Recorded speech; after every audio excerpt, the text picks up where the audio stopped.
الشيطان الرجيم بسم الله الرحمن الرحيم هل أتى على الإنسان حين من الدهر لم يكن شيئا مذكورا إنا خلقنا الإنسان من نطفة أمشاج نبتليه فجعلناه سميعا بصيرا إنا هديناه السبيل إما شاكرا وإما كفورا إنا أعتدنا للكافرين سلاسل وأغلالا وسعيرا إن الأبرار يشربون من كأس كان مزاجها كافورا عينا يشرب بها عباد الله يفجرونها تفجيرا يوفون بالنذر ويخافون يوما كان شره مستطيرا ويطعمون الطعام على حبه مسكينا ويتيما وأسيرا إنما نطعمكم لوجه الله لا نريد منكم جزاء ولا شكورا إنا نخاف من ربنا يوما عبوسا قمطريرا فوقاهم الله شر ذلك اليوم ولقاهم نضرة وسرورا رب اشرح لي صدري ويسر لي أمري واحلل عقدة من لساني يفقهوا قولي اللهم ألهمنا رشدنا وأعذنا من شرور أنفسنا اللهم انفعنا بما علمتنا وعلمنا ما ينفعنا وزدنا علما اللهم صل على سيدنا محمد وعلى آل سيدنا محمد وبارك وسلم آمین یا رب العالمین۔ حضرات، یہ سورۃ الانسان ہے، اس کے جو نام ہیں وہ مختلف مصاحف میں مختلف ہیں۔ بخاری کی حدیث ہے کہ اللہ کے نبی صلی اللہ علیہ وسلم کان یقرأ یوم الجمعۃ فی صلاۃ الفجر، کہ اللہ کے نبی صلی اللہ علیہ وسلم جمعے کے دن فجر کی نماز میں پڑھا کرتے تھے الف لام میم السجدہ، یہ نام آیا، اور دوسرا ہے وَهَلْ أَتَى عَلَى الْإِنسَانِ۔ تو بخاری میں جیسے اس سورت کا نام سورۃ الانسان یا سورۃ الدہر کی بجائے هَلْ أَتَى عَلَى الْإِنسَانِ، جو مصاحف ہیں عموماً ان میں نام سورۃ الدہر ہے۔ تو سیدنا عثمان رضی اللہ تعالی عنہ یا بعد میں جو ان مصاحف کے نتیجے میں دوسرے مصاحف وجود میں آئے ان میں نام سورۃ الدہر ہے۔ امام سیوطی علیہ الرحمہ نے الاتقان میں اس کا نام سورۃ الانسان بیان کیا ہے۔ کچھ علماء اس کو سورۃ الامشاج کہتے ہیں، جیسے ابھی ہم پڑھیں گے انا خلقنا الانسان من نطفۃ امشاج۔ تو بہرحال گویا اللہ کے رسول صلی اللہ علیہ وسلم سے اس سورت کا تسمیہ یعنی اس کا نام مروی نہیں۔ صحابہ جیسے حل اتی علی الانسان کہہ دیتے ہیں، یا السورہ التی یذکر فیہا الانسان، یا وہ سورت کے جس میں انسان کا ذکر ہے۔ بات واضح؟ تو اس سورت کے جو مشہور نام ہیں وہ سورت الانسان ہے، وہ سورت الدہر ہے، اور سورت حل اتی علی الانسان۔ دوسری بات یہ ہے کہ اس کے مدنی اور مکی ہونے میں اختلاف ہے علماء کا۔ جمہور علماء کی رائے اس کے مکی ہونے کی ہے، لیکن آپ دیکھیں گے کہ جو میرے سامنے بھی یا آپ کے سامنے مصحف میں شاید سورت المدنیہ لکھا ہے، تو یہ بھی رائے ہے بعض علماء کی، لیکن زیادہ قوی بات یہ ہے کہ یہ سورت الانسان مکی سورت ہے، اور یہی جمہور علماء کی رائے ہے۔ تیسری بات یہ ہے کہ جن علماء نے اسے جیسے آپ کہہ سکتے ہیں کہ مدنی کا ہے، اس کی وجہ یہ ہے کہ یہ مکی زمانے کے بالکل آخر میں نازل ہوئی، اور بعض نے جیسے نزول کے جو آپ کہیں نزول کیا کہتے ہیں اس کو، ترتیب نزولی کے اعتبار سے اس کا نمبر جیسے 90 کے بعد ذکر کیا، تو اس اعتبار سے بھی آپ کہہ سکتے ہیں کہ یا تو یہ مدنی زمانے کے بالکل ابتدا میں نازل ہوئی ہے یا مکی دور کے بالکل آخر میں نازل ہونے والی صورتوں میں سے ایک صورت ہے۔ اور پھر جیسے بعض علماء نے ذکر کیا کہ اس کی جو ابتدا ہے اور یہ جو پوری صورت ہے اور اس کا ایک ردم ہے وہ بھی بہت باقی صورتوں سے ممتاز ہے۔ جو بھی یہ صورت پڑھے گا اسے معلوم ہو جائے گا هل اتى على الانسان حين من الدهر لم يكن شيئا مذكورا۔ اور ماں قبل صورت سے جیسے اس کا تعلق بالکل واضح ہے کہ وہاں فرمایا تھا الم یکن نطفۃ من منی یمنی ثم کان علقۃ فخلق فسوى، تو اسی نطفے کا بیان یہاں ہو گیا کہ هل اتى على الانسان حين من الدهر لم يكن شيئا مذكورا انا خلقنا الانسان من نطفة امشاج۔ تو بہرحال اب ہم اس صورت کو شروع کرتے ہیں۔ هل اتى على الانسان، کیا الانسان پر آیا ہے حین ایک وقت، من الدہر دہر میں سے، یہاں من جو ہے وہ تبعیض کا ہے، دہر کی وضاحت یہ بھی کرتا ہوں تو ترجمہ یہ بنے گا لغوی ترجمہ کہ هل اتى على الانسان حین من الدہر، کیا انسان پر زمانے میں ایک وقت گزرا ہے، اس وقت کی صفت کیا ہے، لم یکن شیئا مذکورا، کہ جس زمانے میں وہ کوئی قابل ذکر شے نہ تھا۔ اب یہ جو استفہام ہے، علماء یہ کہتے ہیں کہ اللہ سبحانہ و تعالیٰ کے کلام میں اگر استفہام آ جائے تو وہ کبھی بھی حقیقی معنی میں نہیں ہو سکتا۔ جب بھی استفہام آئے گا اللہ کے کلام میں وہ مجازی معنی میں ہوگا۔ اس کی وجہ کیا ہے کہ اللہ تعالیٰ کے لیے استفہام لائق نہیں ہے اپنے حق۔ استفہام کہتے ہیں طلب الفہم کو، استفہام کہتے ہیں طلب خبر کو۔ تو اگر ہم اس کو اپنے حقیقی معنی میں رکھیں تو استفہام مقتضی ہے جہالت کا، یعنی جب میں آپ سے کوئی شے معلوم کرتا ہوں تو گویا مجھے معلوم نہیں ہے، یہی استفہام کی حقیقت ہے۔ تو اللہ سبحانہ و تعالیٰ اگر پوچھیں کہ بھئی هل اتى على الانسان، هل اتاك حدیث الغاشیہ، هل اتاك نبأ موسیٰ، هل اتاك حدیث موسیٰ، هل اتاك حدیث ضیف ابراہیم المکرمین، تو یہ استفہام حقیقت پر تو ہو ہی نہیں سکتا۔ اچھا، جب استفہام حقیقت پر نہیں ہے تو کسی اور معنی میں ہوگا۔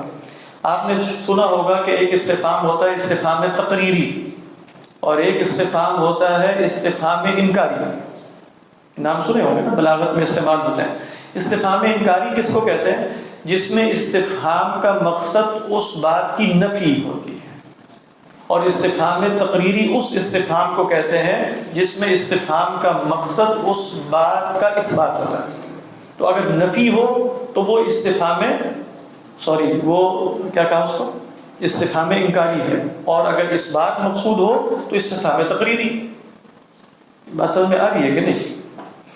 مثال کے طور پر جیسے آپ دیکھ لیں کہ هل للانسان قدرة على ان يخلق شيئا، اب اللہ سبحانہ و تعالیٰ یہ سوال کر رہے ہیں هل للانسان قدرة ان يحمل الجبل مثلا، ہم کہنا یہ چاہ رہے ہیں ليس للانسان قدرة ان يحمل الجبل، تو یہ استفہام کیا ہے؟ یہ استفہام انکاری ہے۔ اور اگر ہم جیسے یہاں هل اتى على الانسان حين من الدهر، تو یہ استفہام انکاری تو نہیں ہے کہ انسان پر کوئی ایسا وقت نہیں آیا کہ وہ شے مذکور نہیں تھا، بلکہ ایسا وقت آیا ہے، تو یقیناً یہاں اس بات مقصود ہوگا۔ تو اگر اس بات مقصود ہے تو اس کو استفہام تقریری ہے۔ جیسے هل اتاك حدیث الغاشیہ، هل اتاك نبأ موسیٰ، هل اتاك حدیث ضیف ابراہیم المکرمین۔ عموماً قرآن مجید میں جو استفہامات ہیں جو اللہ کے رسول صلی اللہ علیہ وسلم سے کیے گئے ہیں وہ استفہام تقریری ہوتے ہیں۔ تو یہ یاد رکھنا اچھا ہے کہ استفہام انکاری کیا ہے اور استفہام تقریری کیا ہے۔ اچھا، تو استفہام تقریری ہے نا، اس کی جگہ آپ قد بھی رکھ سکتے ہیں، یعنی آپ کو یہاں جو فرات ہے، بہت بڑے لغوی ہیں، ان کا یہ قول ملے گا کہ حل سے مراد قد، یعنی قد اتى على الانسان حين من الدهر، کہ یقیناً انسان پر ایسا وقت آیا ہے۔ تو اب وہ یہ قد کیوں کہہ رہے ہیں؟ وہ استفہام تقریری کا معنی بیان کرنے کے لیے، کہ حل سے مراد یہ نہیں ہے کہ اللہ سبحانہ و تعالیٰ سوال کر رہے ہیں کہ آیا ہے کہ نہیں آیا، بتاؤ نعم ام لا، بلکہ مراد ہے کہ یقیناً انسان پر ایسا وقت آیا ہے کہ وہ قابل ذکر شے نہیں تھا۔ یہاں تک بات واضح ہے؟ تو یہ استفہام تقریری ہے۔ بعض علماء اس کو یوں بیان کر دیں گے، یعنی تحقیق کی بات یہ ہے کہ جو لوگ اس کو قد کے معنی میں کہتے ہیں وہ استفہام تقریری ہی کی طرف اشارہ کر رہے ہوتے ہیں، لیکن بعض اہل لغت کا قول یہ ہے کہ حل عربی زبان میں قد کے معنی میں آتا ہے، یعنی حل کے استعمالات میں سے ایک استعمال استفہام کا نہیں ہے بلکہ قد کا ہے۔ تو وہ یہ نہیں کہیں گے کہ یہ استفہام تقریری ہے، کیونکہ وہ اسے استفہام کہہ ہی نہیں رہے، وہ اسے کیا کہہ رہے ہیں کہ یہ حرف تقریر ہے۔ قد کیا ہوتا ہے؟ حرف تحقیق ہے نا، تو قد یعنی حل حرف تحقیق، اور حرف دوسرا کیا بتایا؟ تقریر، یہ حرف تقریر۔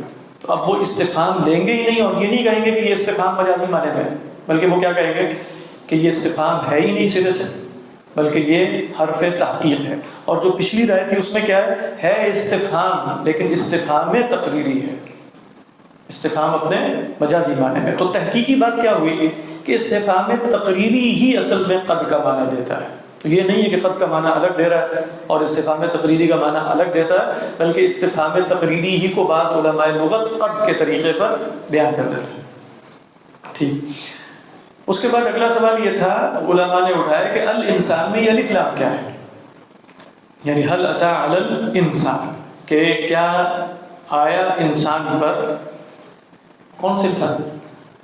دو آراء موجود ہے سلف سے۔ ایک رائے یہ ہے کہ سیدنا آدم مراد ہے، تو جن حضرات نے کہا کہ سیدنا آدم مراد ہیں، انہوں نے کہا ان پر ایک ایسا وقت آیا کہ وہ صرف مٹی تھے اور مٹی کا پتلا تھے، اور 40 سال ان کو اسی حالت میں رکھا گیا، یعنی مٹی کا پتلا بنایا گیا ان کا، اور 40 سال اس حالت میں رہے کہ ان میں روح نہیں پھونکی گئی۔ تو حل اتى علی الانسان والمراد بالانسانی ہوا جدنا آدم، آدم علیہ السلام۔ اور جو اگلا انسان ہے انا خلقنا الانسان من نطفۃ، وہاں ذریت آدم مراد، کیونکہ نطفے سے جس کا آغاز ہوا ہے وہ تو ذریت آدم ہے، سیدنا آدم علیہ السلام کی تخلیق تو نطفے سے نہیں ہے، بات واضح ہے۔ تو ایک رائے کے مطابق حل اتى علی الانسان میں الف لام، اس کو کیا کہیں گے پھر اگر یہ سیدنا آدم کے لیے، تو الف لام کون سا ہوگا؟ ہاں، الف لام للتعریف ہے، لیکن وہ تعریف کیا ہے؟ الف لام عہد ذہنی، یعنی عہد ذہنی سے مراد ہے کہ الانسان، جو ہر انسان کے ذہن میں انسان اول کا تصور موجود ہے جو سیدنا آدم علیہ السلام ہے، وہ انسان مراد۔ اس کو کہتے ہیں الف لام، ہے تعریف ہی کا، یہ بالکل آپ نے صحیح کہا، کیونکہ الف لام معرفہ ہی ہے، لیکن وہ الف لام معرفہ ہونا، وہ معرفہ کہاں پایا جاتا ہے؟ یعنی عہد کا مطلب یہ ہوتا ہے کہ وہ معرفہ پہچانا ہوا ہے، وہ پہچانا ہوا اس لیے ہے کہ پہلے اس کا ذکر ہوا ہے، تو پھر اس کو کہتے ہیں وہ الف لام للعہد الذکری ہے، پہلے ذکر ہو گیا، لیکن اگر وہ پہچانا ہوا اس اعتبار سے کہ وہ آپ کے ذہن میں پہچانا ہوا ہے، تو پھر اس کو ہم کیا کہتے ہیں؟ الف لام للعہد الذہنی۔ جیسے قرآن مجید میں ایک مشہور مثال ہے کہ الا تنصروه فقد نصره الله اذ اخرجه الذين كفروا ثاني اثنين اذ هما في الغار، اذ هما في الغار۔ الغار کیوں کہا؟ پہلے تو کسی غار کا ذکر نہیں ہوا کہ اس کو معرفہ کیا جائے، اس لیے کہ وہ غار مخاطبین جانتے ہیں، سب کے ذہنوں میں حاضر ہے کہ وہ غار کون سا تھا جس میں رسول اللہ صلی اللہ علیہ وسلم اور سیدنا ابوبکر صدیق رضی اللہ تعالی عنہ نے پناہ لی تھی۔ تو یہ الف لام للعہد الذہنی ہے۔ اس کو الف لام یعنی آپ اس کو الف لام للمعرفہ بھی کہہ سکتے ہیں، یعنی مطلقاً معرفہ سے مراد یہی ہوتا ہے۔ جیسے آپ کہیں جاء رجل وقال الرجل، تو الرجل صرف معرفہ اس لیے بنا ہے کہ پہلے ایک رجل نکرہ کا ذکر ہوا تھا، حقیقتاً یہ معرفہ نہیں ہے، یعنی ہو سکتا ہے پھر بھی آپ نہ جانیں وہ کون ہے، لیکن حقیقی معرفہ وہ ہوتا ہے جس کی معرفت انسانی ذہن میں حاضر ہوتی ہے، اور وہ الف لام للعہد الذہنی کہلاتا ہے۔ دوسرا الف لام للعہد الخارجی ہے۔ تو اگر آپ یہاں الانسان سے مراد آدم علیہ السلام لیں گے تو الف لام للعہد الذہنی ہوگا۔ دوسری رائے یہ ہے هل اتى علی الانسان میں الف لام للاستغراق، یعنی الف لام للاستغراق، استغراق سے مراد ہے تمام انسان شامل، آدم علیہ السلام اور ان کی ذریت کل کی کل۔ کیا انسانوں پر، جیسے ان الانسان لفی خسر میں کیا ہے؟ الف لام للاستغراق، ان الانسان لفی خسر، تمام انسان خسارے میں، ٹھیک۔ تو فرمایا کہ کیا انسانوں پر ایسا وقت نہیں، حین من الدہر، دو لفظ ہیں استغراق اور الجنس میں کیا؟ ہاں وہ تو میں نے کئی دفعہ بتایا، کسی کے ذہن میں حاضر ہے تو بتایا۔ استغراق سے وہ استثناء ممکن ہوتا ہو؟ ہاں، یہ تو اس کے احکام ہیں، یعنی یہ تعریف نہیں ہے۔ آپ کہیں کہ الف لام للاستغراق میں استثناء ممکن ہے، الف لام للجنس میں استثناء ہوتا ہے، تو وہ استثناء منقطع ہوتا ہے، استثناء متصل نہیں ہو سکتا، لیکن کے معنی میں ہوگا۔ کیوں؟ اس کی وجہ آپ کو، یہ تو اس کا حکم ہے، کیوں؟ کیونکہ وہ ماہیت میں ہے، ماہیت سے نہیں نکل سکتا۔ ہاں بالکل یہی بات ہے، یعنی آپ جو بتا رہے ہیں کہ الف لام للجنس میں دلالت اس کی ماہیت پر ہوتی ہے، ماہیت نہ ہونے کا مطلب وہ شے نہ ہونا ہے، ایسا ہی ہے نا؟ یعنی اگر آپ کا ان الانسان لفی خسر میں الف لام للجنس لے لیں، تو تو آپ کہیں گے بے شک انسان کی ماہیت خسارے میں، یعنی انسان کا انسان ہونا، اگر وہ انسان ہے اپنی ماہیت کے اعتبار سے تو خسارے میں. تو الا الذین میں پھر جو آمنوا وہ انسان ہو گئے یا غیر انسان؟ غیر انسان. الف لام للجنس کے سے استثناء کے نتیجے میں وہ انسان تو نہیں رہ گئے، غیر انسان ہو جائے گا. لیکن الف لام للاستغراق سے استثناء ہو جائے گا کہ تمام لوگ خسارے میں ہیں. ہاں ان لوگوں میں سے چند لوگوں کی میں تخصیص کرتا ہوں. ہم نے تخصیص کی مبحث میں اصول فقہ میں پڑھا تھا کہ جو اللہ وغیرہ یہ سب کچھ ہے یہ حقیقی تخصیص نہیں ہوتی، اس سے عام کی دلالت قطعیہ پر کوئی فرق واقع نہیں ہوتا. اس لیے کہ احناف کے طریقے پر تخصیص کیسے ہوتی ہے؟ دلیل لفظی مستقل مقارن کے نتیجے، وہ ایک پرانا مبحث ہے لیکن وہ اور قسم کا ہے.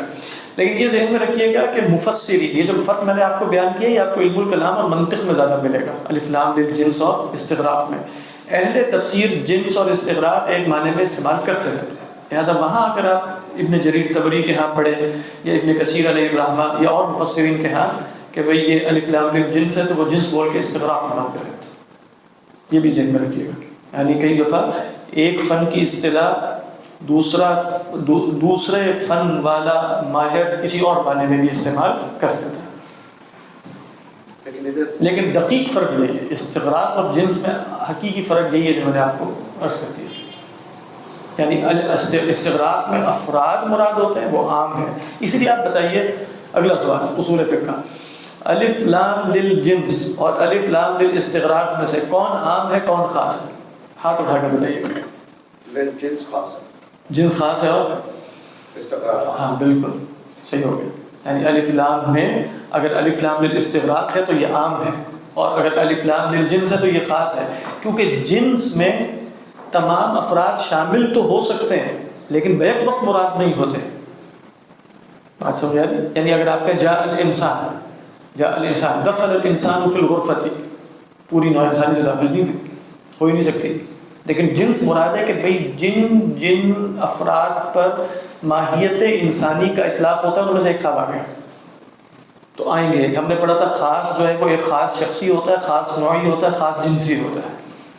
پڑھا تھا شاید، یاد ہو اگر کسی کو. تو وہ خاص جو جنسی ہے وہ بھی خاص ہے، اور خاص نوعی بھی خاص ہے، اور خاص شخصی بھی خاص ہے. یعنی زید بھی خاص ہے، رجل بھی خاص ہے، امرأۃ بھی خاص ہے. رجال و نساء عام ہے، ٹھیک ہے. انسان اگر الف لام للاستغراق ہے تو عام ہے. الناس کیا ہے؟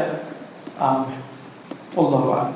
الناس بھی خاص ہو سکتا ہے اگر اس کے اوپر الف لام جو آپ لگا دیں وہ الف لام للعہد ہو، ٹھیک ہے، تو وہ ایک بھی ہو سکتا ہے.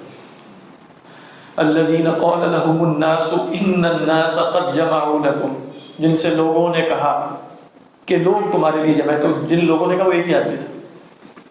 تو الناس میں الف لام اب کیا ہے؟ یہ کون سا عہد تھا؟ عہد ذہنی. عہد ذہنی میں وہ الناس مراد ایک خاص آدمی. اس کو پھر آپ جیسے البرہان فی علوم القرآن امام زرکشی کی کتاب میں آپ پڑھیں گے وہ اللہ تعالیٰ عام بول کر خاص مراد دے دیتے ہیں. یعنی علوم القرآن والے اس کو ایسے بیان کرتے ہیں. اس میں پھر مثال اسی آیت کے لے کر آئیں گے، الذین قال لهم الناس ان الناس قد جمعوا لكم.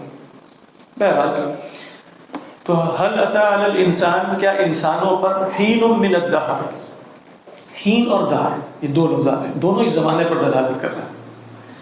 پہلے تو ذہن میں رکھیے کہ جو علماء لغت ہیں جیسے ابو الہلال العسکری ہے جن کی ایک کتاب ہے الفروق اللغویہ، الفروق اللغویہ، اور وہ جیسے اس موضوع پر امہات الکتب بھی شمار ہوتی ہے.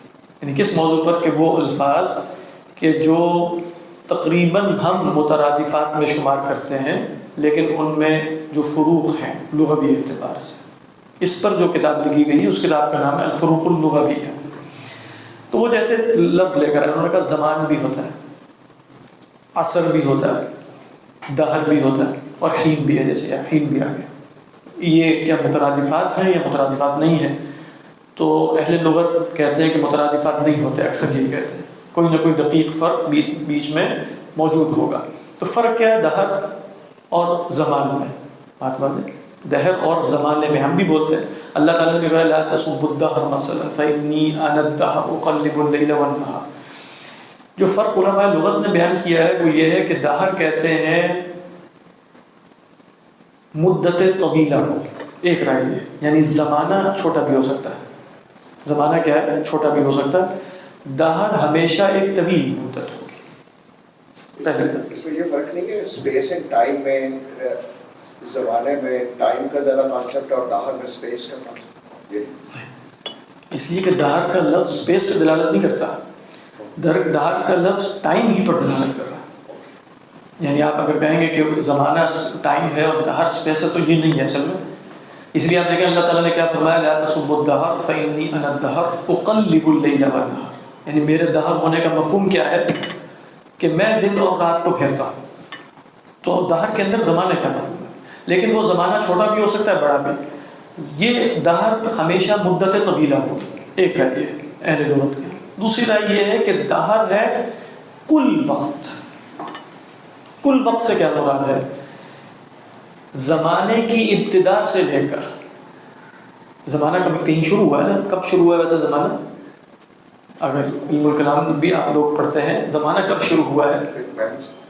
بگ بینگ نہیں، مطلب آپ کہیں بگ بینگ کا بھی نہیں آپ کو پتا، کسی چیز کا نہیں پتا۔ آپ سے میں فلسفیانہ سوال کرتا ہوں کہ زمانے کی ابتدا کب ہوئی ہے، تو آپ کو جواب آنا چاہیے کب ہوئی ہے؟ نہیں، کب کا سوال زمانے کی ابتدا سے آیا، تو زمانے کی ابتدا کب ہوئی ہے؟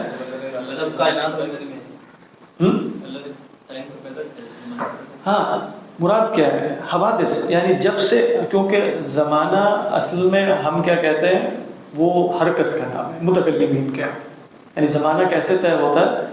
وہ دو متغیرات اور دو متحرکات کی باہمی نسبت سے طے ہوتا ہے زمانہ۔ اگر آپ سے پوچھا جائے گا زمانہ کب وجود میں آیا، جب سے حرکت وجود میں آئی، یعنی زمانہ اس وقت سے ہے جب سے حرکت ہے۔ اچھا، لیکن آپ کہیں جب سے زمانہ وجود میں، یعنی آپ بگ بینگ کہہ لیں، جو بھی کہہ لیں، یعنی جب سے حادث وجود میں آیا، جب سے کیا وجود میں آیا؟ حادث، تو وہاں سے زمانے کی ابتدا ہوئی ہے۔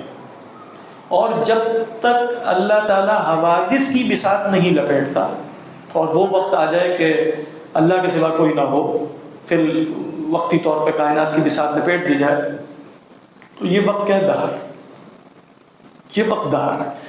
اچھا، یہ وقت دہر ہوا جیسے گویا آپ یہ کہہ رہے ہیں کہ حوادث کا کل ظرف کیا ہے؟ کل ظرف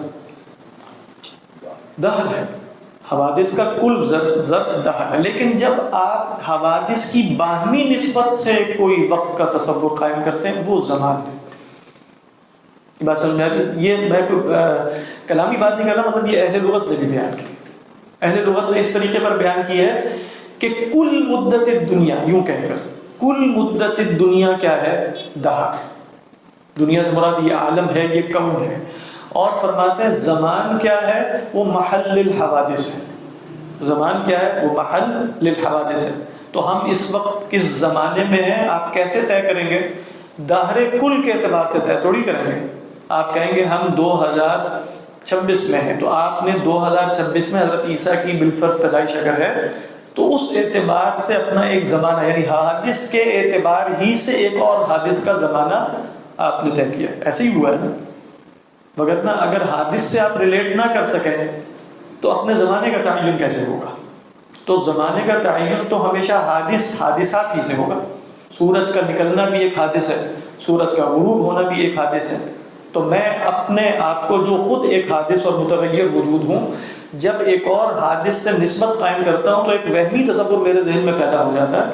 اس وہمی تصور کو ہم کیا کہتے ہیں؟ زمانہ۔ تو زمانہ جیسے زمانے کا لفظ بولتے ہی حوادث کا تصور ذہن میں آئے گا، اور جو دہر کا لفظ ہے وہ کل ٹائم ہے۔ تو وہ جب آپ کہتے ہیں حوادث کا ظرف دہر ہے، تو پھر حوادث کا ظرف دہر نہیں، میں نے یہ نہیں کہا، میں نے کہا کہ زمانہ، حوادث کا ظرف زمان ہے، زمانے کا ظرف دہر ہے، مطلب اس طرح۔ تو پھر اس میں اسپیس کا کانسیپٹ ہونا، اسپیس اصل میں دیکھیں ہمارے ہاں بالکل آپ ٹھیک کہہ رہے ہیں، یعنی آپ بہت اعلیٰ بات کر رہے ہیں۔ وہ اعلیٰ بات یہ ہے کہ زمانے کا کوئی وجود نہیں ہوتا۔ متکلمین کا خیال یہ ہے کہ زمانہ ایک وہمی تصور ہے، ایک کنسٹرکٹ ہے جو ذہن میں پیدا ہوتا ہے، ایک اعتباری وجود ہے۔ زمانے کا حقیقی وجود کوئی، حقیقی وجود صرف اسپیس کا۔ اسپیس سے کیا مراد ہے؟ تغیرات کا، حوادث کا۔ اگر یہ حوادث نہ ہو، چیزیں بدل نہ رہی ہو، تغیرات نہ ہو، تو تصور زمان ذہن میں پیدا نہیں ہو سکتا، کیونکہ زمان حقیقی نہیں ہے۔ حقیقی شے کیا ہے؟ حوادث۔ ہم اسپیس سے مراد کیا لے رہے ہیں؟ چیزوں کا ہونا نہ ہونا، ہونا نہ ہونا، یہ حوادث ہوتے ہیں، ان سے تصور زمانے کا اخذ ہوتا ہے۔ بات واضح؟ اچھا، یہ جو کل وقت ہے، گویا اللہ تعالیٰ اس کے بارے میں کہہ رہے ہیں کہ یہ جو وقت کا ظرف ہے، جو مدت دنیا عالم سے لے کر انتہائی کائنات تک ہے، اس میں ایک وقت نہیں آیا انسان پہ۔ اب ہین کس کو کہتے ہیں؟ ہین کہتے ہیں وقت محدود کو، وقت محدود جو مجمل ہو اور مبہم ہو، مجمل بھی ہو اور مبہم بھی ہو، یعنی آپ کا یہ ظرف ہے بہت بڑا ٹائم کا، اس میں ایک لمحہ، وہ لمحے زیادہ بھی ہو سکتے ہیں، تھوڑے بھی ہو سکتے ہیں، جو مجمل ہو اور مبہم ہو، جس کی ہمیں خبر نہ ہو۔ سمجھ میں آ رہی ہے کہ نہیں آ رہی؟ نہیں، اور لفظ بولیں، یعنی حل اتی علی الانسان حین، کیا انسان پر دہر میں، اب یہاں ترجمہ ہم زمانے کا کر رہے ہیں، زمانے میں ایک لہجہ ایسا نہیں آیا یا لحظات ایسے نہیں آئے، حین من الدہر، کہ کیا ہوا اس میں، لم یکن شیئا مذکورا، کہ اس لہجے میں زمانے کے ایک وقت میں وہ موجود ہی نہیں تھا۔ لم یکن شیئا مذکورا بھی اس کی تفسیر اب دیکھتے ہیں کہ شیئا مذکورا سے علماء نے کیا مراد لی ہے۔ اچھا، لم یکن شیئا مذکورا، شیئا مذکورا، شیئا مذکورا صفت موصوف، لم یکن ای لم یکن الانسان، انسان نہیں تھا، کیا نہیں تھا؟ شیئا مذکورا نہیں تھا۔ ذکر یذکر، ذکر یذکر دو معنی میں استعمال ہوتا ہے، ایک تو ہے ذکر یذکر جس کو آپ کہتے ہیں یاد کرنا، منہ سے بولنا، خبر دینا، ذکر یذکر اس معنی میں، اور ایک معنی ہے ذکر یذکر یا ذکر کا بمعنی شرف اور عزت، شرف اور عزت، جیسے اللہ تعالیٰ نے فرمایا لقد انزلنا الیکم کتابا فیہ ذکرکم، اس کی تفسیر جو سلف سے ثابت ہے، ایک تفسیر یہ بھی ہے کہ اللہ نے تم پر وہ کتاب اتاری ہے جو کتاب تمہارے لیے باعث شرف ہے، اے قریش مکہ، تمہاری زبان میں نازل ہوئی، تو لقد انزلنا الیکم کتابا فیہ شرفکم فیہ ذکرکم۔ اب ہم کہہ یہ رہے ہیں کہ لم یکن شیئا مذکورا میں جو یہ مذکورہ کی قید ہے ان دو ترجموں کے ساتھ، یہ قید احترازی ہے، بات سمجھ آ رہی؟ یعنی یہ دو تفسیریں ہیں یا تین تفسیریں کو سمجھنے کے لیے یہ میں عرض کر رہا ہوں۔ قید احترازی کا کیا مطلب ہے؟ قید احترازی کا مطلب یہ ہوتا ہے کہ جس سے آپ کچھ افراد کو نکال رہے ہیں، قید احترازی کا مطلب یہ ہے، یعنی مثال کے طور پہ آپ کہیں، میں یہاں بیٹھے ہوئے کہوں چائے آئے، میں کہوں اعطی الرجال الصالحین، یہ چائے جو ہے نا بانٹ دو نیک لوگوں میں، اچھا ویسے بھی کہیے پیچھے سے چائے لے کے آ گئے، مطلب حیرت کی بات ہے، اس وقت تک مجھے نہیں آتا، تو یہ جو چائے ہے یہ نیک لوگوں میں بانٹ دو۔ اب ہو سکتا ہے الصالحین قید لگائیے نا، میں نے الرجال الصالحین، یہ صفت موصوف ہے تو صفت قید ہی ہوتی ہے۔ اب یہ قید اگر احترازی ہو تو اس کا مطلب یہ کہ آپ میں سے کچھ لوگ نیک نہیں ہیں، ہم میں سے کچھ لوگ نیک نہیں ہیں، اور کچھ ہیں تو صرف نیکوں کو دینا، یہ قید کیا ہے؟ احترازی، کہ جس کی بنا پر کچھ افراد کو میں نے خارج کر دیا۔ اور قید واقعی ہوتی ہے اس کے مقابلے، قید واقعی کا کیا مطلب ہے؟ چونکہ سب لوگ نیک ہی ہیں تو میں نے یہ قید لگا دی کہ یہ چائے دے دی جائے نیک لوگوں کو، اس لیے کہ سب نیک ہیں۔ یہ قید کون سی ہے؟ یہ قید واقعی، اور چائے دے دو نیک لوگوں کو، ذرا نیک پر میں سٹریس کروں، تھوڑا سا دباؤ ڈال کے کہوں تو پھر یہ قید کون سی بن جائے گی؟ احترازی بن جائے گی کہ سارے لوگ نیک نہیں ہیں، صرف نیکوکاروں کو دے دو۔ اب یہ جو شیئا مذکورہ میں مذکورہ کی قید آ رہی ہے، یہ قید احترازی بھی ہو سکتی ہے، واقعی بھی ہو سکتی ہے۔ اچھا اگر آپ اس کو قید احترازی لیں تو شیئا وہ رہے گا لیکن مذکورہ نہیں ہوگا، اور اگر آپ اس کو قید واقعی لیں تو وہ چیز ہی نہیں تھا کہ اس کا ذکر کیا جا سکے، تو پھر یہ صفت اس کی کیا ہو جائے گی؟ کیونکہ وہ وجود ہی نہیں رکھتا تھا تو قابل ذکر نہیں تھا۔ اور ایک اگر قید احترازی لیں گے تو وہ وجود تو رکھتا تھا لیکن قابل ذکر نہیں تھا۔ فرق سمجھ میں آ گئی نہیں یہ بات؟ ہاں،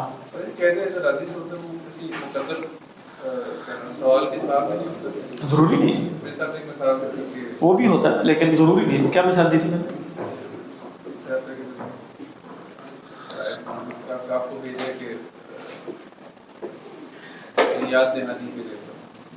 وہ تو حسر تھا، انما انت مذکر، یہ اس طرح کیا وہ حسر کی طرح۔ یا اس کی مثال قرآن مجید میں جیسے آپ قید واقعی لیں کہ یہود کے بارے میں آتا ہے یقتلون النبیین بغیر حق، اب یہ بغیر حق قید ہے نا، تو یہ قید واقعی ہے یا احتراضی؟ اگر آپ اس کو احتراضی کہیں گے تو اس کا امکان کیا ہوگا؟ نبی حق کے ساتھ نعوذ باللہ قتل ہو سکتا ہے، لیکن یہ کیا کرتے تھے؟ نبی کو ناحق قتل کرتے تھے۔ یہ کیا ہو جائے گی؟ قید احتراضی۔ اور اگر آپ قید واقعی لیں گے تو کیا مراد ہوگی؟ نبی جب بھی شہید ہوں گے وہ ناحق ہی شہید ہوں۔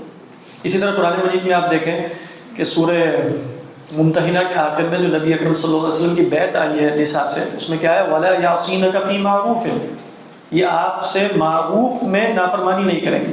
اگر آپ یہ قید احتراضی لیں تو نعوذ باللہ یہ مفہوم ہو سکتا ہے کہ نبی اگر غیر معروف کا حکم دے تو نہیں کریں گے، تو گویا نبی کے ہاں نعوذ باللہ غیر معروف کا حکم دینے کا احتمال ہے۔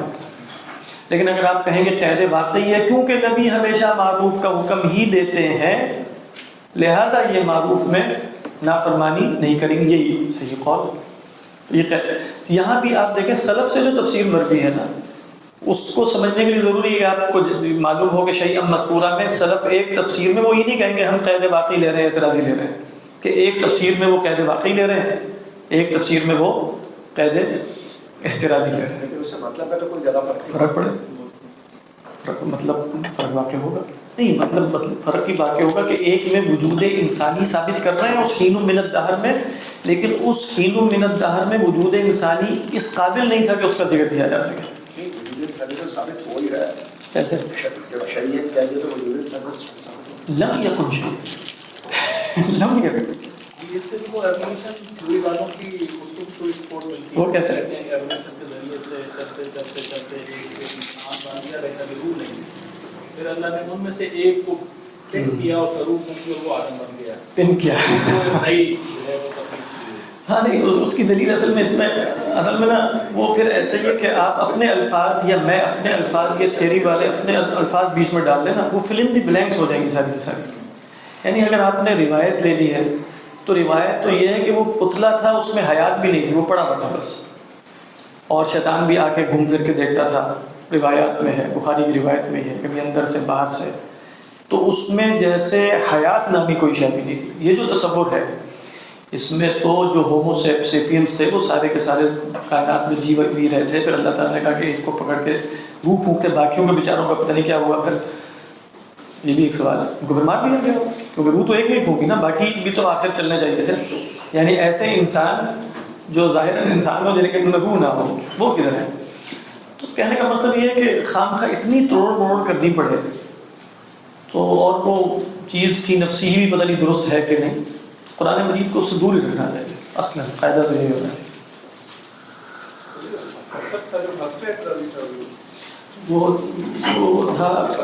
وہ تھا حسر اضافی اور حسر حقیقی۔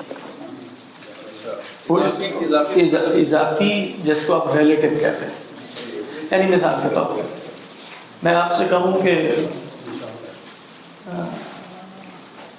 مل عالم الا الغزالی، عالم صرف غزالی ہے۔ اب یہ حسر ہے، نفی اور اس بات حسر ہوتا ہے۔ میں نے کہا عالم صرف غزالی ہے تو یہ خلاف واقع بات ہے، ویسے امام غزالی علیہ الرحمہ کے سوا بھی عالم بہت سے ہیں۔ حسر اضافی کا مطلب یہ ہوتا ہے کہ آپ سے جب میری گفتگو ہو رہی تھی تو آپ غزالی کو عالم نہیں مان رہے تھے، بات تو پھر میں نے آپ کے جواب میں کہا ہے کہ عالم تو صرف غزالی ہی ہے۔ بات سمجھ میں آ گئی؟ اب نفی کرنا تمام علماء کی مقصود نہیں تھا، یہ جن چار آدمیوں کا ذکر کر رہے تھے فلاں فلاں فلاں، میں کہہ رہا ہوں ان کے مقابلے میں غزالی ہی عالم ہے بس۔ تو یہ ریلیٹو ہو گیا نا، اضافی ہو گیا فلاں کی نسبت سے، فلاں کی، جیسے فرمایا وما محمد الا رسول صلی اللہ علیہ وسلم، یہ حسر حقیقی نہیں، حسر حقیقی تو نہیں ہے۔ رسول اللہ صلی اللہ علیہ وسلم صرف رسول تو نہیں ہے، وہ بشر بھی ہیں، وہ اب بھی ہیں، وہ ابن بھی ہیں، وہ صاحب علم، وہ بہت کچھ ہے، صفت سرار بھی ہے، سب کچھ ہے۔ تو یہ کیوں کہا کہ وما محمد الا رسول، محمد صلی اللہ علیہ وسلم سوائے؟ یہ حسر کیا ہے؟ یہ حسر اضافی ہے کہ وہ کہہ رہے ہیں کہ یہ ایسے ہونے چاہیے کہ ان پر موت نہ آئے۔ بات واضح؟ تو اب فرمایا جا رہا ہے کہ یہ جو تمہارا تصور ہے نا کہ یہ خالد ہو دنیا، یہ خدائی ہو نعوذ باللہ، یا فرشتے ہو، ایسا نہیں ہے، بلکہ یہ صرف رسول ہے۔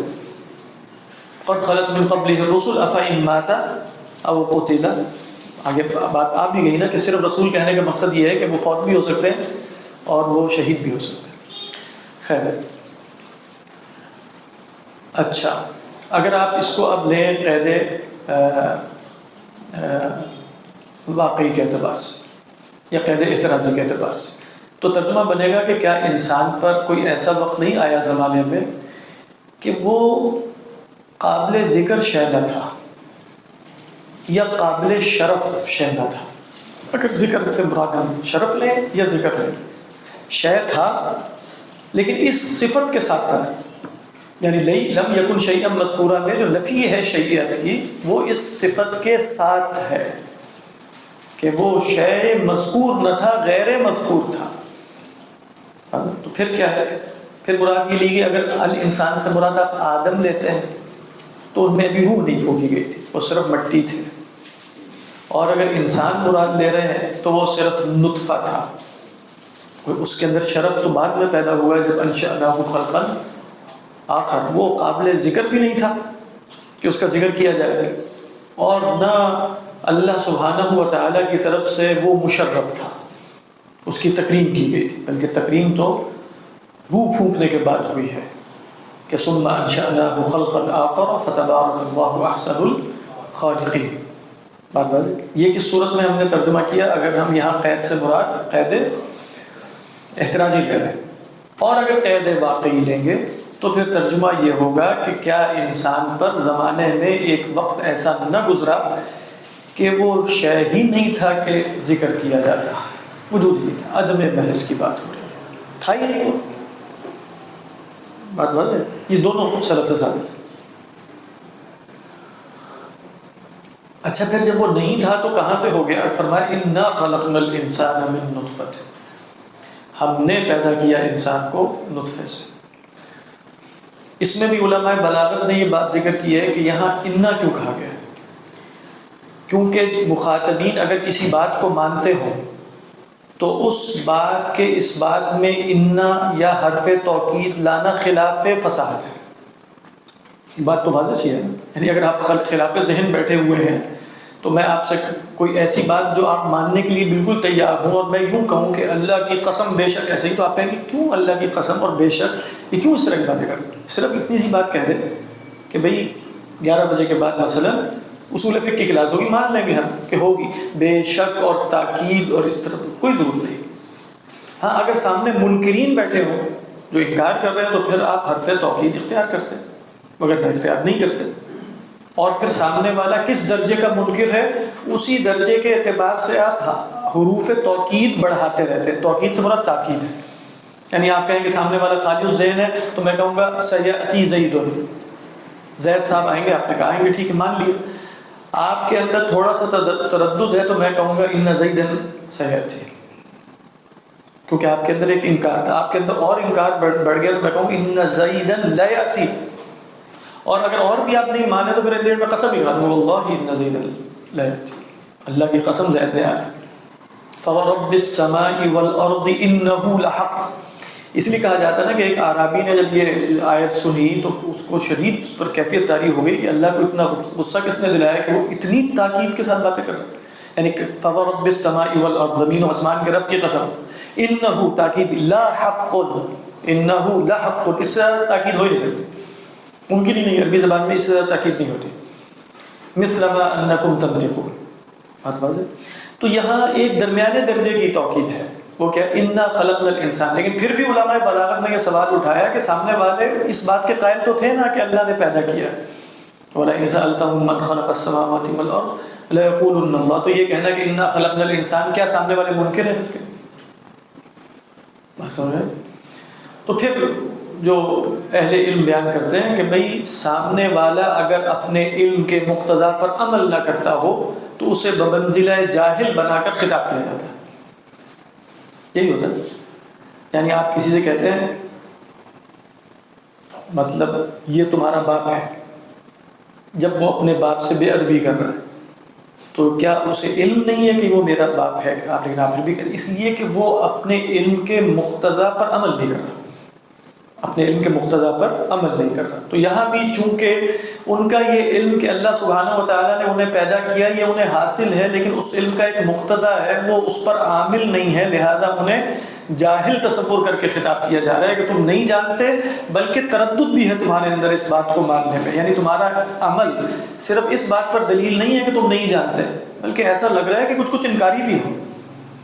تو لہذا ہم کہتے ہیں انا خلقنا الانسان، مطلب اب یہ ساری باتیں جو ہم اوپر نیچے جوڑ جوڑ کے بیان کرتے ہیں یہ ایک عربی اپنے سلیقے سے سمجھ لیتا تھا، یعنی جب وہ یہ کلام سنے گا کہ انا خلقنا الانسان، یہ ساری باتیں بطور ذوق اور بطور سلیقہ عربیہ اس کے ذہن میں مستحضر ہو جائے گی۔ بات واضح؟ تو فرمایا انا خلقنا الانسان، ہم نے الانسان کو پیدا کیا۔ اب یہاں الانسان سے اتفاق ہے کہ ذریت آدم ہی ہے، کیونکہ من نطفۃ ہے، تو چونکہ من نطفۃ سیدنا آدم کی تخلیق من نطفہ نہیں، تو گویا ذریت آدم ہے۔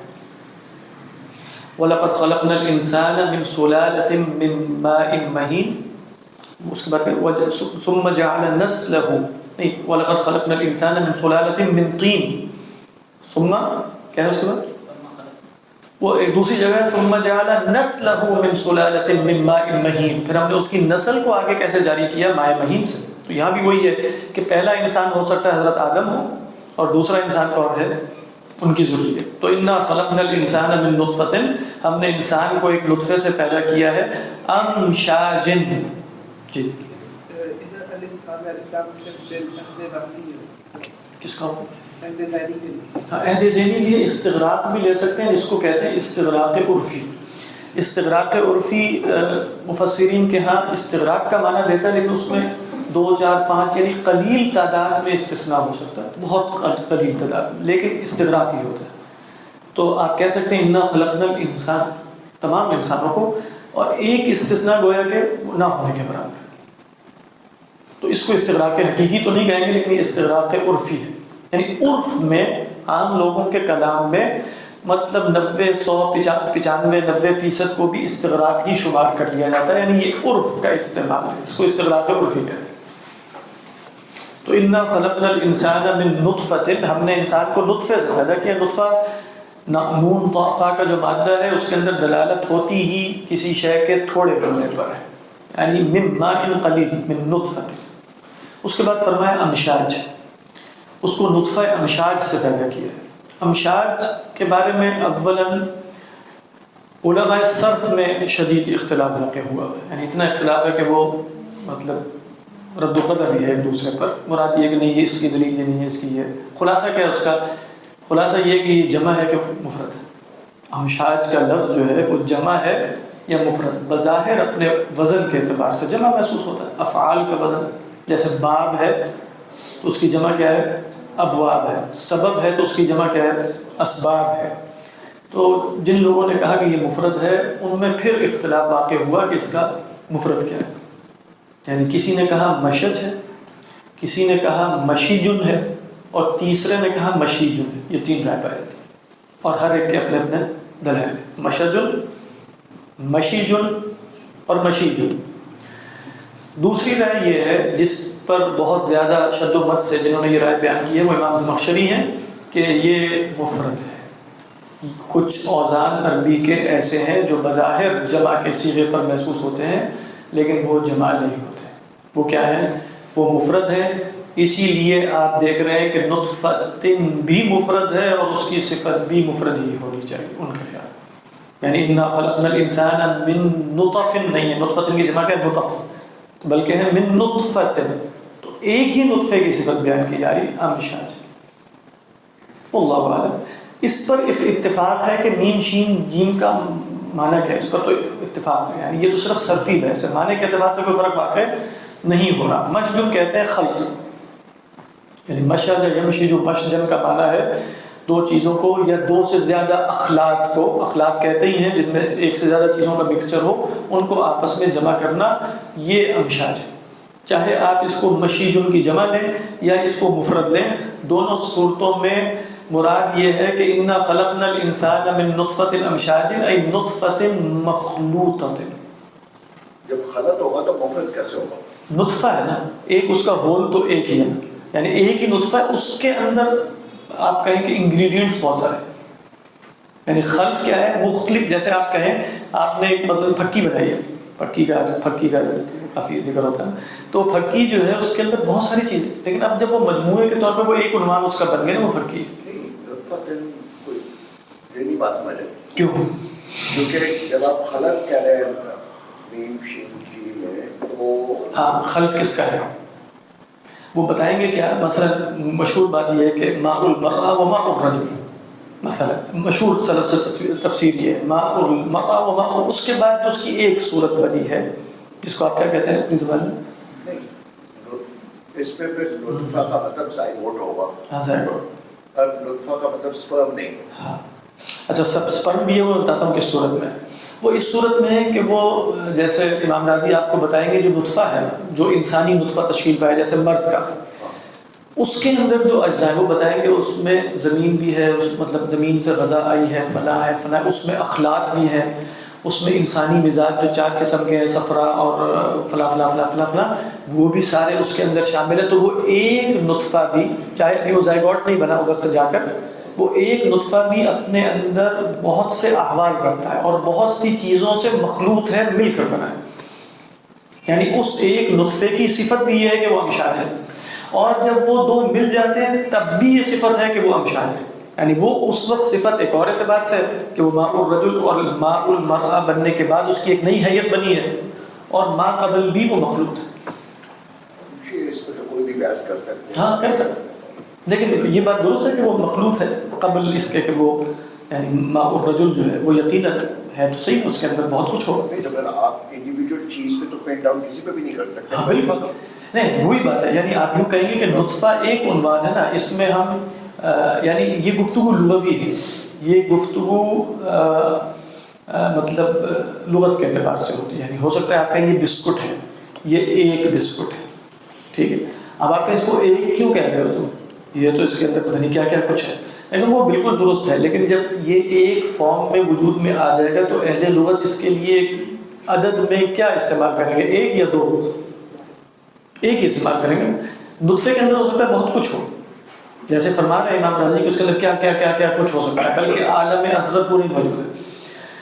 لیکن وہ ان دی اینڈ یہ ہے تو ایک ہی نا. عدد کے اعتبار سے اس کو کیا کہیں گے؟ سنگولر ہے. ہاں بس یہ ہوتا ہے من نطفہ. اچھا جب وہ ماء الرجل اور ماء المرأة زائگوٹ بنے گا تو پھر بھی وہ کیا ہوگا؟ ایک ہی ہوگا. مطلب یہاں یہ لغوی مفہوم ہو رہا ہے. لیکن اس ایک کو کبھی قرآن میں یا اس میں نطفہ نہیں کہتے نا. یہ بھی لغوی استعمال. یعنی اگر آپ کہیں کہ قرآن میں اس کو نطفہ نہیں کہتے، یہ آپ کو قرآن مجید کی آیات کا استقراء کر کے معلوم ہوگا. ایسا ہی ہے نا، اس استقراء میں یہ آیت شامل ہوگی کہ نہیں ہوگی. اگر یہاں ایک رائے کے مطابق اس کو بھی نطفہ کہا گیا تو پھر وہ دلیل کیسے ملے گی؟ یعنی استقراء کا مطلب تو استقراء تام ہوتا ہے. اللہ اعلم. تو انا خلقنا الانسان من نطفہ، بے شک ہم نے انسان کو ایک مخلوط نطفے سے پیدا کیا ہے. یوں ترجمہ کر لیں، پتہ نہیں حضرت تھانوی کا ترجمہ کیا ہے، اگر کسی کے سامنے ہے تو بتا دیں، یہ کوئی بھی ترجمہ سامنے ہے تو بتا دیں. ملے جلے نطفے سے، ملے جلے نطفے سے، ملے جلے نطفے سے. ٹھیک نے بنایا آدمی کو ایک دو رنگی بوند دو رنگی بوند سے. اصل میں دو رنگی کیوں کہا ہے؟ جو سلف سے تفسیر ہے تو کہتے ہیں ماء الرجل ابیض و ماء المرأة اصفر. یعنی یہ تفسیر کے طور پہ اب اللہ اعلم جو بھی اس کی صورتحال ہے، لیکن یہ اب یہ دو رنگی ہو گیا. تو نطفۃ الامشاج کیا ہے؟ دو رنگی. جی جی ولی صاحب، آپ نے جو فرق بتایا سلف کو، اس سے معنی میں کیا فرق پڑا؟ کوئی فرق نہیں پڑ رہا اصلا. یعنی انڈین بات یہی بنے گی کہ وہ مخلوط ہے. جو لے رہے واحد اور جو لے رہے جمع. اصل میں مسئلہ یہ ہے کہ انڈین آپ جمع بھی لیں گے نا، یعنی جو واحد بھی لے رہا ہے، خلط کا مفہوم آ گیا. خلط اپنے اندر خود جمع کا مفہوم رکھتا ہے. یعنی اگر آپ کہیں کہ یہ خلط ہے، خلط دو چیزوں کا بھی ہو سکتا ہے، خلط 5 چیزوں کا بھی ہو سکتا ہے. اور اگر آپ اخلاط کہیں، اخلاط، بس زیادہ سے زیادہ یہ فرق پڑ سکتا ہے کہ وہاں دو نہ ہو. اگر اقل الجمع جن اہل لغت کے ہاں 3 ہو تو وہ کم از کم 3 چیزیں ماننی پڑے گی، بس اتنا فرق پڑے گا. لیکن بہت سے اہل لغت اقل الجمع دو کو بھی کہہ دیتے ہیں.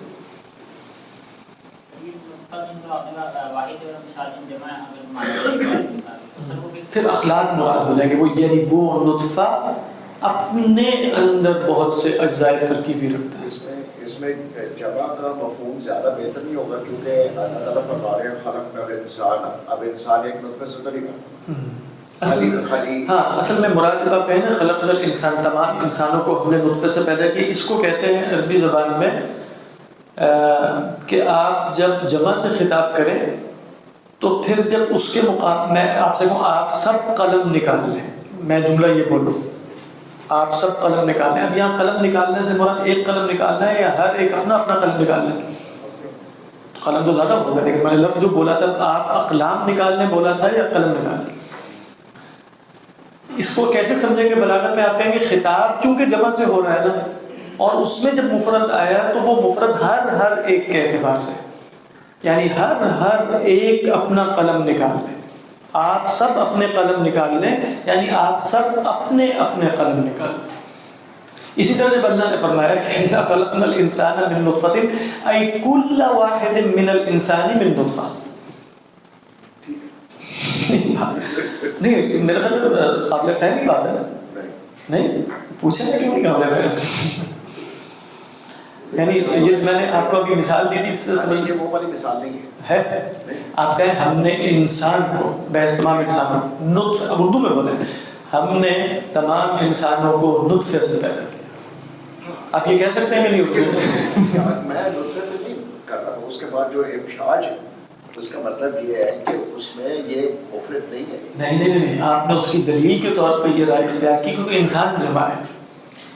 اب امشاج پہ تو ہم بعد میں آ جاتے ہیں کہ امشاج جمع کیوں ہے، لیکن آپ نے دلیل کیا دی تھی کیونکہ انسان ایک نہیں اور وہ ایک نطفے سے نہیں پیدا کیا. انسان ایک ہی نہیں بات ہے. انسان ایک نطفے سے نہیں بن سکتا. کیوں؟ خالی سپرم سے تو نہیں بن سکتا. نہیں ابھی تو ہم نے کہا کہ آپ نے جب کہا کہ قرآن مجید میں نطفہ صرف مرد یا عورت کا ایک سپرم ہے اس کو کہتے ہیں اور یہ قرآن کا استعمال ہے، تو ہم نے اس کے جواب میں کہا کہ یہاں قرآن کا استعمال مثلا زائگوٹ کے لیے بھی نطفے کا ہو سکتا ہے. لفظی بحث ہے. انڈین یعنی اگر آپ یہ سوال اٹھائیں گے کہ وہ قرآن کا استعمال نہیں ہے تو قرآن کے استعمال میں یہ بھی پیش نظر رکھنا پڑے گا. اور یہاں سلف سے تفسیر موجود ہے نطفے کی کہ وہ دونوں سے مل کے بنتا ہے، ماء الرجل و ماء المرأة. تو پھر استقرار ناقص رہ جائے گا اگر اس کو چھوڑ کے ہم استقرار کریں گے. اصل میں ہاں ایک اور بات، نطفے کے لغوی معنی پہ غور کریں تو اس میں بس قلت کی طرف اشارہ ہوتا ہے. جیسے میں نے کہا کہ نون طا فا کا جو مادہ ہے اس چاہے وہ دو چیزوں سے مل کے بنے یا 5 سے، ہونا وہ چھوٹا سا چاہیے بس. یہ نطفے کے اندر مفہوم ہے. تو انا خلقنا الانسان من نطفۃ، یعنی ہم نے انسان کو ایک حقیر پانی کی بوند سے جیسے پیدا کیا. امشاج حضرت تھانوی کا کیا ترجمہ ہوتا ہے؟ مخلوط نطفہ. یعنی انا خلقنا الانسان من نطفۃ امشاج نبتلیہ یہ حال ہے. یعنی انا خلقنا الانسان میں جو نام میں نحنو کی ضمیر ہے جمع کی، اور وہ جمع کی ضمیر تشریفی ہے، اس کا حال ہم نے انسان کو نطفے سے پیدا کیا ازماتے ہوئے. اس کا کیا مطلب ہے کہ ازماتے ہوئے پیدا کیا؟ علماء نے کہا کہ حال جو ہے، حال نحوی ترکیب میں مفعول لہو کا معنی بھی دے سکتا ہے. ابھی اتفاق کی بات ہے کہ کل ہی ہم جیسے سورہ روم کی آیت پڑھ رہے تھے کہ وَمِنْ آيَاتِهِ أَن يُرْسِلَ الرِّيَاحَ مُبَشِّرَاتٍ وَلِيُذِيقَكُم مِّن رَّحْمَتِهِ. تو ہم نے کہا ایک رائے کے مطابق وَلِيُذِيقَكُم میں لِيُذِيقَكُم جو تعلیل ہے اس کا عطف مبشرات پر ہے، کیونکہ مبشرات کے اندر بھی تعلیل کا مفہوم ہے کہ وَمِنْ آيَاتِهِ أَن يُرْسِلَ الرِّيَاحَ لِيُبَشِّرَكُم وَلِيُذِيقَكُم مِّن رَّحْمَتِهِ. تو یہاں بھی اصلاً کیا ہے؟ اِنَّا خَلَقْنَا الْإِنسَانَ مِن نُطْفَةٍ أَمْشَاجٍ نَبْتَلِيهِ أَيْ لِنَبْتَلِيَهُ. ہم نے اسے پیدا اس لیے کیا تاکہ اسے آزمائیں. بات سمجھ آ رہی ہے؟ تو نبتلیہ آزماتے ہوئے، یعنی آزماتے ہوئے سے کیا مراد ہے؟ من اجل الابتلاء، آزمائش کی خاطر پیدا کیا. فَجَعَلْنَاهُ سَمِيعًا بَصِيرًا، تو پھر اس کے پاس کچھ ایسی صلاحیتیں ہونی چاہیے جس کی بنا پر وہ مکلف بنے. تو فرمایا فَجَعَلْنَاهُ سَمِيعًا بَصِيرًا. اکثر علماء نے کہا کہ سمیع بصیرہ میں صرف سماعت بصارت مراد نہیں ہے، بلکہ عرب لوگ بھی اپنے محاورے میں سمیع اور بصیر اسے کہتے ہیں جو دانش مند اور عقل مند اور فہم کی صلاحیت رکھتا. تو ہم نے انسان کو آزمانا تھا، لہٰذا ہم نے انسان کو عقل و دانش کی صلاحیت عطا کی ہے. سمیع و بصیر سے مراد یہ بات سمجھ. کس نے؟ آپ دیکھ حضرت تھانوی علیہ الرحمہ نے بریکٹ میں لکھا فجعلناہ سمیعا بصیرا، سمجھتا ہوا پیدا کیا، یعنی سمیعا بصیرا سے کیا مراد ہے؟